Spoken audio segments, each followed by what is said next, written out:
C'est l'heure de notre Mac des Sports, chers téléspectateurs. Installez-vous confortablement. Nous allons vous informer.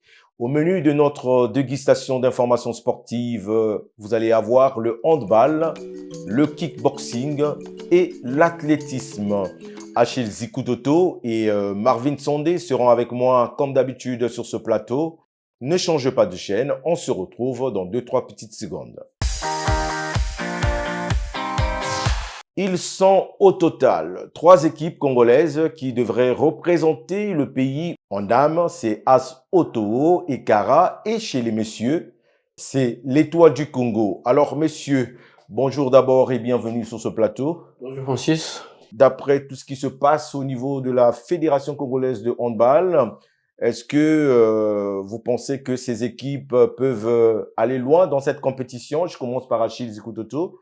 D'après ce qui se passe ces derniers temps? La préparation des équipes, heureusement, malheureusement, ne dépend pas forcément de la fédération, parce que les clubs, ils ont une gestion autonome. Je pense que ces clubs, c'est vrai, avec les moyens du bord, sont en train de se préparer petit à petit et en dehors, justement, comme tu as dit, hein, de cette attente de la prochaine assemblée générale élective du président de la Fédération congolaise de handball.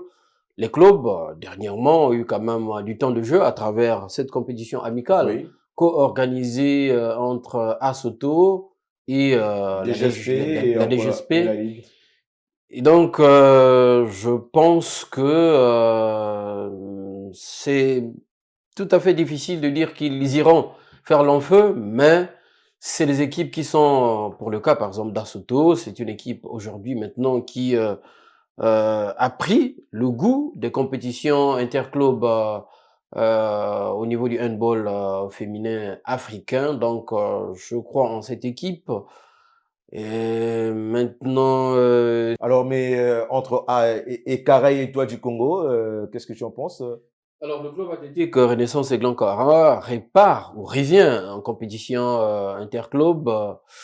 Je ne connais pas le niveau exact justement de cette équipe, eu égard vraiment aux ogres angolaises qu'elles vont rencontrer là-bas, et les équipes expérimentées dans ces compétitions comme Fab du Cameroun, j'en passe et des meilleurs. Et donc, je sens être le chat noir de cette équipe. Je suis un peu dubitatif sur cette équipe. Maintenant, l'Étoile du Congo, malheureusement, je disais malheureusement parce que c'est une équipe qui est en train d'être démembrée de quelques uns de ses joueurs les plus importants. L'Étoile du Congo qui est le seul représentant Le seul masculin, représentant masculin. mais quand vous allez, vous aurez Alalise, Amalek, les gros cylindrés justement du handball, masculin africain. Bon, je pense qu'ils iront. Moi, je me dis qu'ils iront un peu pour aller, peut-être pas forcément faire de la figuration, mais aller se mesurer justement au meilleur club africain de handball. Et bon, l'appétit venant en mangeant, s'il y a un déclic, peut-être qu'elle nous réservera les surprises, parce que quand on dit Étoile du Congo, tu es un ancien. De façon globale, l'Étoile du Congo, on ne sait toujours pas à quoi s'attendre. C'est parfois l'esprit, effectivement. Ils peuvent nous apporter des bons résultats et parfois pas. Alors, Marvin, la question à 1 million de francs CFA, est-ce que ces équipes-là vont vraiment voyager? Parce qu'on connaît l'environnement actuel au niveau du ministère des Sports et ça fait au moins 1 année et 2 ans presque que ces équipes-là ont du mal à sortir au niveau continental. D'où la question. Alors, qu'est-ce que tu en penses? C'est vrai que c'est parfois difficile pour nos clubs de handball de voyager sans tracas, mais là, je crois que ce sont des équipes qui sont quand même habituées à ces situations malheureuses. Et je crois que les dirigeants sont quand même conscients de ces petits aspects négatifs. Je crois qu'ils sont en train de faire des pieds et des mains, même s'il n'y a pas d'accompagnement de la part de l'État, mais qu'à leur niveau, qu'ils essaient quand même d'arriver au Caire, où se tiendra ce 41e championnat de handball, de vainqueurs de coupe. et pour quand même bien représenter le Congo, comme je l'ai dit, même s'il n'y a pas d'accompagnement Oui. conséquent de la part de l'État. Mais ce sont des équipes qui ont déjà l'habitude de se transcender et puis de donner quand même le meilleur d'eux-mêmes, même si ce sont des équipes qui partent, à mon avis, sans trop de conviction. Je crains qu'on aille nous étaler, hein, la fameuse maxime de Pierre de Coubertin, c'est-à-dire aller juste participer pour participer. C'est quand même déplorable. Aussi, je pense que tout ce qui se passe au niveau de la Fédération congolaise de handball, Oui. d'une part aussi, ne profite pas à ces équipes qui iront représenter le Congo Oui. là-bas parce que il n'y a pas de championnat, alors que le championnat aussi permet aux équipes d'être dans des très bonnes conditions physiques et même psychologiques pour aller affronter les grandes équipes, on va dire, qui marchent en tout cas sur l'Afrique au niveau du handball. Donc pour moi, je pense que je mettrais ça beaucoup plus sur le point de l'apprentissage que d'aller peut-être chercher des bonnes performances. Je ne vois pas une quelconque équipe, en tout cas avec des telles conditions de préparation, aller vraiment faire des miracles du côté du Caire. Bon, mais peut-être Oui, pour terminer Auto, rapidement. depuis 2 ans, fait Oui. les podiums au niveau africain, au niveau dames. Donc, Bon, en tout cas, sur les je trois pense qu'avec équipes, l'organisation, on mettrait quand même une Le pièce contexte sur est quand effectivement, même un peu oui, différent. oui, Le contexte voilà. est quand même un peu Donc, différent. je pense qu'Auto, quand même, on peut mettre une pièce, On peut hein, mettre une pièce au parce moins que, d'arriver en d'autant quart de plus que, finale. voilà. C'est- Depuis un certain temps, ils arrivent toujours dans le dernier carré. Bon, on peut penser peut-être espère. que ce sera l'année possible, peut-être, de nous ramener une médaille. Ok, changeons de discipline pour parler de kickboxing. Il y aura le 13 juillet prochain au gymnase Nicoloba une soirée de gala international des combats de kickboxing qui va opposer les combattants des Léopards de la RDC et des Diables Rouges du Congo. Alors, Achille Zikutoto, tu as assisté justement à la conférence de presse de la structure qui organise ces combats. Cet événement qui a présenté les combattants et c'est sûr qu'il va y avoir vraiment des beaux combats. Qu'est-ce que tu peux nous dire par rapport à cette compétition, vu ce que tu as dû entendre par rapport à cette conférence de presse?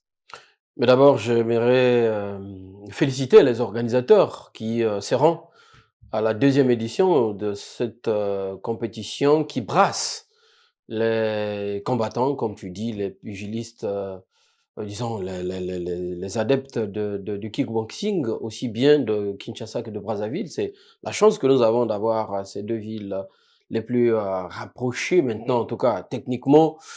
Très sincèrement, je ne peux pas me prononcer, mais Oui. lorsque j'ai vu les images de la première édition, je pense quand même que on aura des chaudes empoignades, d'autant plus que il y aura aussi ce derby, Oui, ce oui. derby Du qui va fleuve, se jouer, comme on voilà, l'a toujours dit, voilà, hein, entre quelle que soit la entre discipline, les ça a toujours compétiteurs, été entre très les féminin. compétiteurs justement Ouais. de Kinshasa et ceux de Brazzaville. C'est en juillet, c'est une très bonne chose.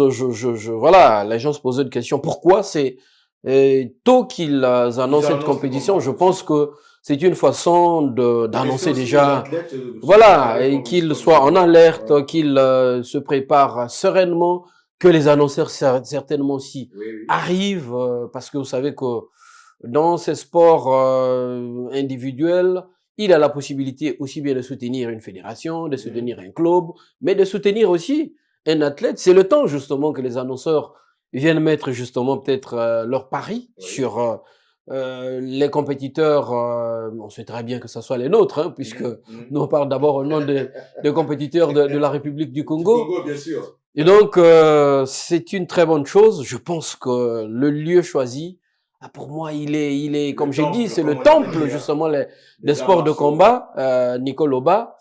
J'ai hâte vraiment d'arriver en juillet pour suivre et couvrir, justement, ces compétitions. Alors, Marvin, une réaction par rapport à cette initiative, qu'est-ce que tu en penses? Parce que ça se fait pas souvent, hein. C'est rare de voir des mécènes mettre autant de moyens pour organiser ce genre de soirée, surtout ici chez nous, quoi. Oui, je crois que c'est quand même salutaire hein, de la part des organisateurs Mhm. de cet événement qui s'annonce vraiment chaud. Oui. Parce que vous savez qu'à chaque fois que l'on parle des deux Congos en termes de confrontation, quelle que soit la Quelle que soit la discipline discipline, sportive, même en si tout ce sont cas, les jeux de voilà, billes, ça ça crée sera vraiment, toujours ça crée vraiment une ambiance autant assez passionné. Ouais. électrique.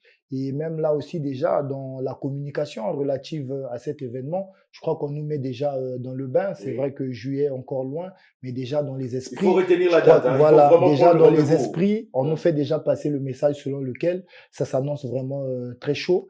Et donc de la part des organisateurs, vraiment pour leur audace, coup de chapeau et l'initiative en soi, elle est vraiment salutaire.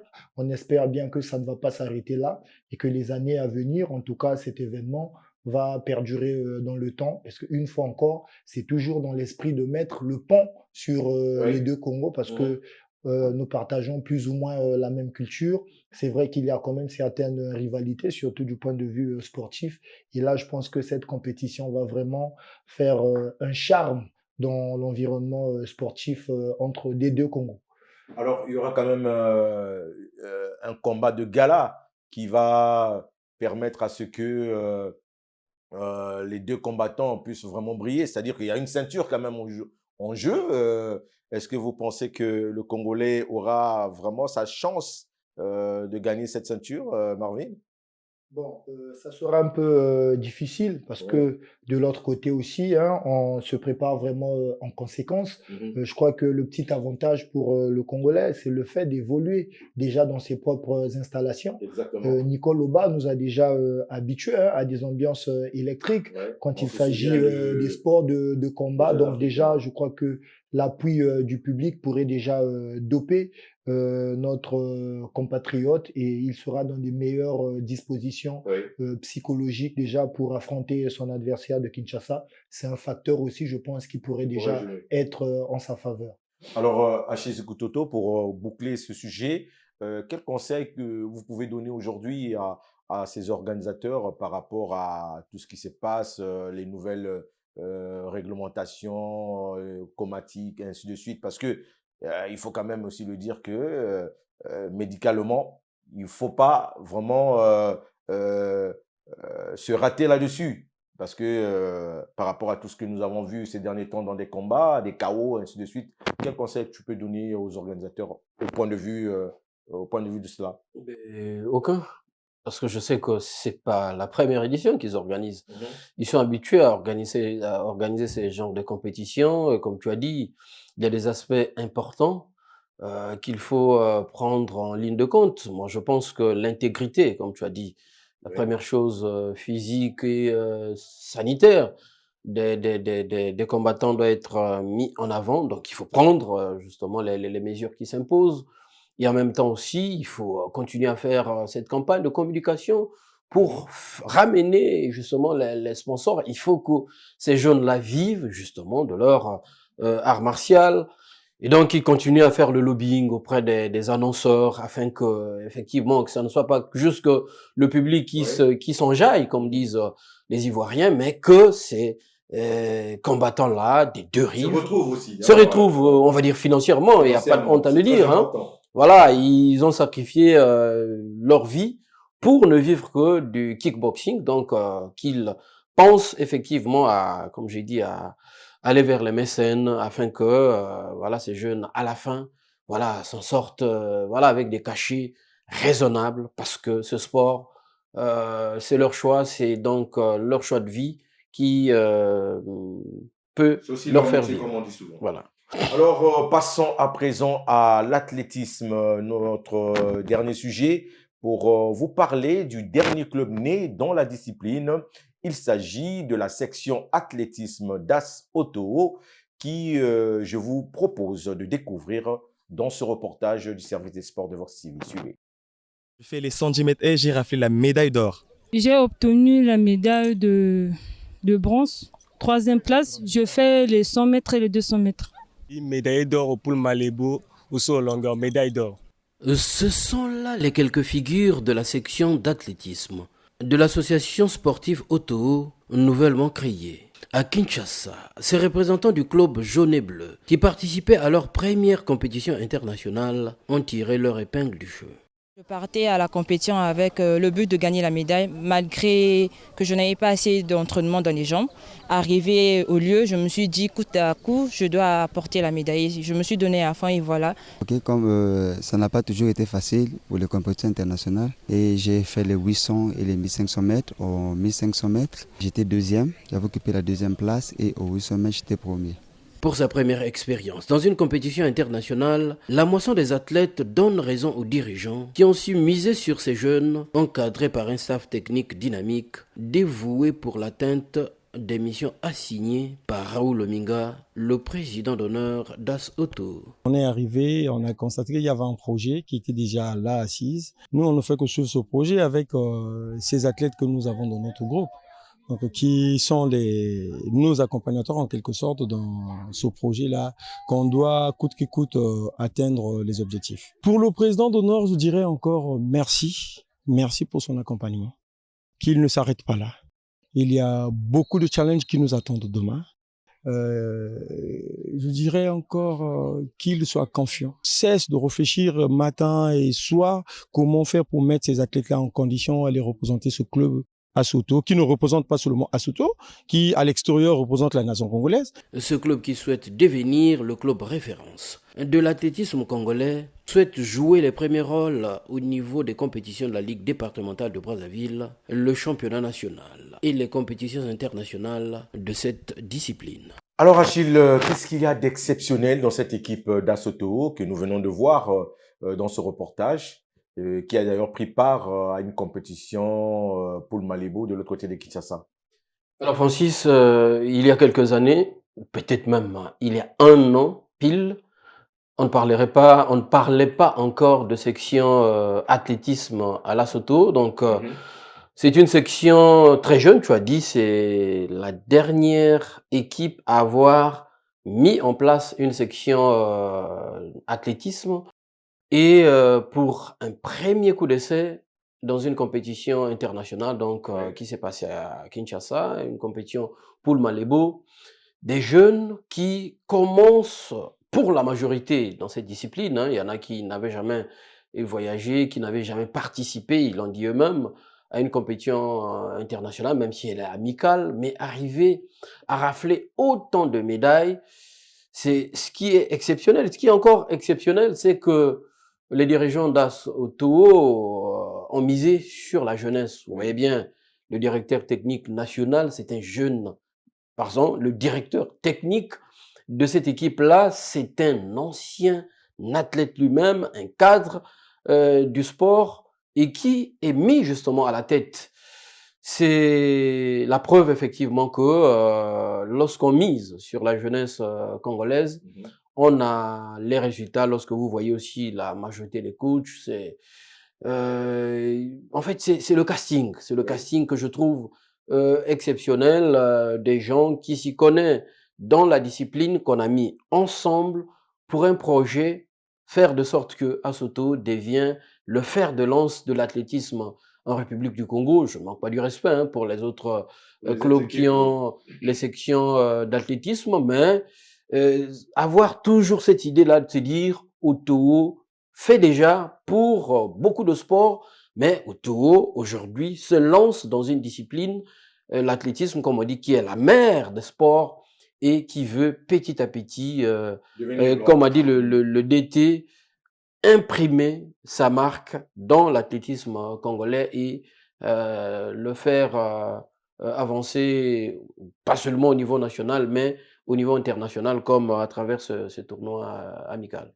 Alors Marvin, que tu fais de cette équipe par rapport à ce reportage, on sent quand même une organisation qui s'est mise en place et puis des sachants qui ont pratiqué la discipline, qui encadrent ces jeunes. Et parmi ces jeunes, on a déjà au moins 4 Diables Rouges titulaires qui sont là. Quelle lecture tu fais de cette Dadé, avant de répondre à votre question, ce que je trouve vraiment plus intéressant du côté d'Auto, c'est que comme la plupart des grands clubs au niveau du monde, En tout cas, il y a toujours cette ambition d'être multidisciplinaire. Oui. C'est justement dans cette optique qu'Otoyo aussi s'inscrit. Parce qu'aujourd'hui, avec la section athlétisme, ça montre que c'est une équipe qui a beaucoup d'ambition et ça se traduit aussi dans les faits. Oui.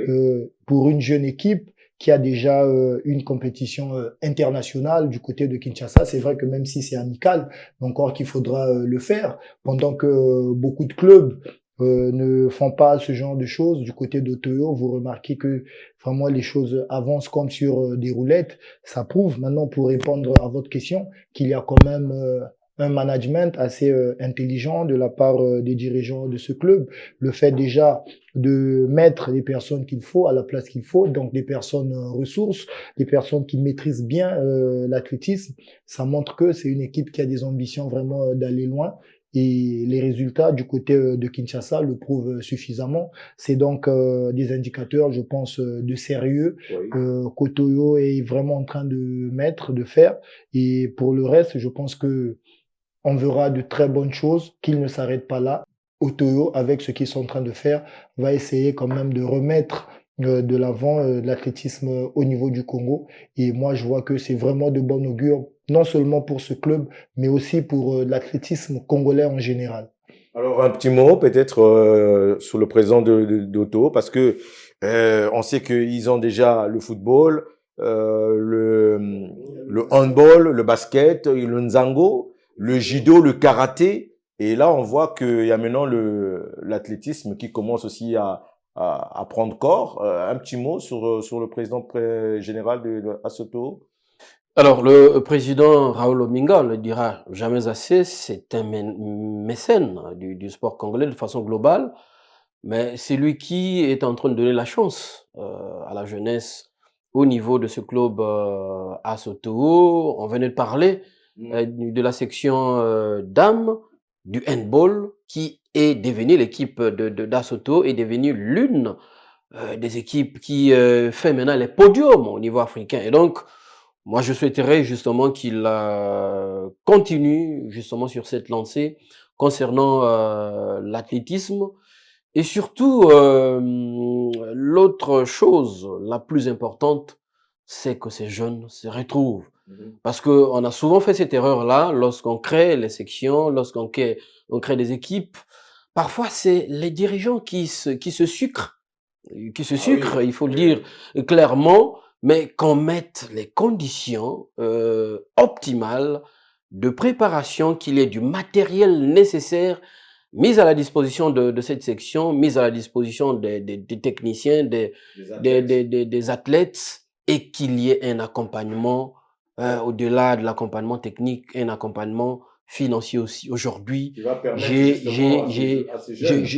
pense que c'est une aubaine pour ces jeunes. Oui. C'est à travers la fondation, on va peut-être élargir la fondation SNPC que le président Raoul Ominga offre les stages aux athlètes qui préparent par exemple le semi-marathon. Mais ceux-là sont en fait ceux de la maison désormais. Donc, je pense que justement c'est une façon de dire que ces jeunes-là, Monsieur le Président, doivent bénéficier aussi des stages dans les plus grands centres pour qu'ils puissent ramener. J'ai suivi, je retiens cette phrase de DT qui a parlé que dans ces jeunes-là, nous avons des Elenga, nous avons les Kimbembe, nous avons les Natasha Ngoy qui sont en train de sommeiller. Ben, merci. Ils attendent que mais justement, c'est simplement donner un peu plus de moyens, plus d'organisation à cette section. Ben, je pense qu'ils feront l'affaire. Marvin, rapidement. D'abord, je suis vraiment subjugué par, je vais dire, l'intelligence de monsieur, du président général d'Oto, monsieur Raoul Ominga, qui a toujours fait des prouesses avec ses différents clubs. On va pas le rappeler. Oto, à une certaine époque, version football, nous a émerveillés sur la scène continentale. Et au niveau du handball aussi, tout récemment, la version, senior dame a fait des merveilles sur la scène continentale. Et maintenant, avec la section athlétisme, tout récemment, du côté de Kinshasa, il y a eu de très bonnes choses. Donc, chapeau bas à ce monsieur, hein, qui connaît bien le sport de façon générale. Maintenant, la seule chose que moi je puisse lui demander, c'est de permettre à ces jeunes-là, à ces jeunes athlètes, d'avoir des ouvertures à l'international. Ouais. Et des ouvertures à l'international, ça passe par Par des la partenariats. Oui, participation d'abord, dans des dans un compétitions au premier niveau temps, la international. participation au niveau des tournois internationaux, Ouais. elle doit se faire de façon régulière. Mais après, avoir aussi des partenariats avec des grands clubs d'athlétisme au Oui. niveau de l'Europe. Et ça vous permet à tout moment Oui, de des fois voilà, d'échanger et de d'échanger. vendre Ben voilà, il y a ce transfert de certains athlètes, compétences oui. aussi, c'est quand même très important quand on veut aller loin. Donc, je comprends déjà que dans sa vision, il n'est pas seulement limité au niveau du pays, mais qu'il donne quand même la chance à cette jeunesse qui a beaucoup de difficultés d'aussi réussir par le sport. Oui. Je crois que c'est quand même assez noble ce qu'il fait de façon générale et nous lui souhaitons vraiment bon vent et bonne chance pour la suite de la section athlétisme. Alors, c'est par là que nous allons terminer cette émission. Je vous souhaite donc bonne suite de programme avec Vox TV. Au revoir.